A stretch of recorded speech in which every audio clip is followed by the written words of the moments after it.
Welcome to biology you live everyday. আজকে আমরা জানবো সংক্রামক হাই বা কন্টাজিয়াস ইয়নিং এর ব্যাপার।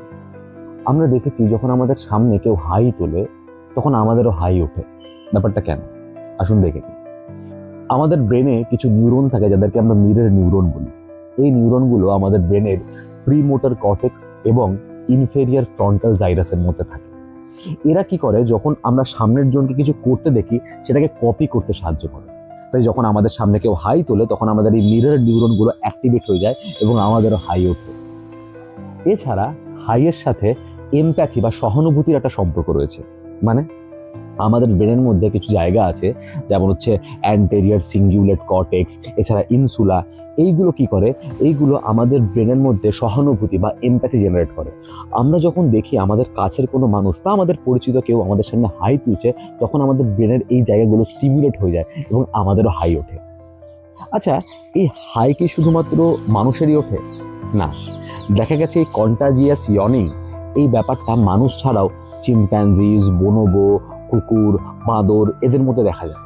কেউ কেউ বলে কিছু কিছু বার্ডসের মধ্যেও এই কন্টাজিয়াস ইয়নিং ব্যাপারটা দেখা যায়। ইভলিউশনারি বায়োলজিস্টরা বলে যে কন্টাজিয়াস ইয়নিং এর সঙ্গে, মানে সংক্রামক হাইয়ের সঙ্গে বিবর্তনের সম্পর্ক রয়েছে। কিরকম? আমরা তো জানি যে আমরা একসময় দলগত জীব ছিলাম। এই কন্টাজিয়াস ইয়নিংটা এসছে যেন দলের যখন একজনের কারোর হাই উঠবে তখন যেন বাকিদের মধ্যে সেই হাইটা ছড়িয়ে পড়ে, যাতে পুরো দলের স্লিপ অ্যান্ড অ্যাওয়েক সাইকেলটা মেনটেন থাকে। মানে একজনের ঘুম পেলে যেন বাকিরা বুঝতে পারে যে বাকিদেরও ঘুম পেয়েছে। কিন্তু মাথায় রাখতে হবে যে হাইয়ের সাথে কিন্তু শুধুমাত্র ঘুমের সম্পর্ক নেই। হাই আমাদের ব্রেনের যে পজিশন, আমাদের ব্রেনের যে ফিলিং, সেটাকে শিফট করতেও কাজে দেয়। যেমন আমরা যখন ঘুম থেকে উঠি তখন আমাদের হাই পেতে পারে। যখন আমরা কোনো কিছুতে বোর হচ্ছি সেখান থেকে আমরা যদি অ্যাটেনশনে শিফট করি তখন আমাদের হাই পেতে পারে। আরও একটা ব্যাপার, হাই কি করে? আমাদের ব্রেনকে কুল করে। কিরকম? আমরা যখন হাই তুলি তখন আমাদের এই ম্যাক্সিলা এবং ম্যান্ডিবল এটা এক্সপান্ড করে, ফলে অনেকটা পরিমাণ অক্সিজেন আমাদের মুখের মধ্যে ঢুকে যায়। ফলে সেটা আমাদের ব্রেনে গিয়ে ব্রেনকে কুলিং করে। আমরা তো জানি যে উত্তপ্ত মস্তিষ্ক ঠিক করে কাজ করতে পারে না, ফলে শান্ত ব্রেন, শান্ত মস্তিষ্ক ভালোভাবে কাজ করতে পারে। এতে আমাদের ব্রেনের অ্যাক্টিভিটিও বাড়ে। একটা জিনিস মনে রাখবেন, শুধুমাত্র সামনে কাউকে হাই তুলতে দেখলেই যে আমাদের হাই ওঠে তার ব্যাপার নেই। বারবারই হাই বা ইয়নিং শব্দটা শুনলে, পড়লেও হাই উঠতে পারে।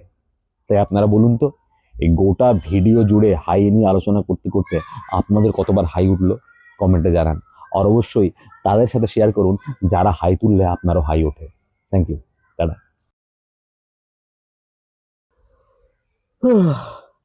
Welcome to biology you live everyday.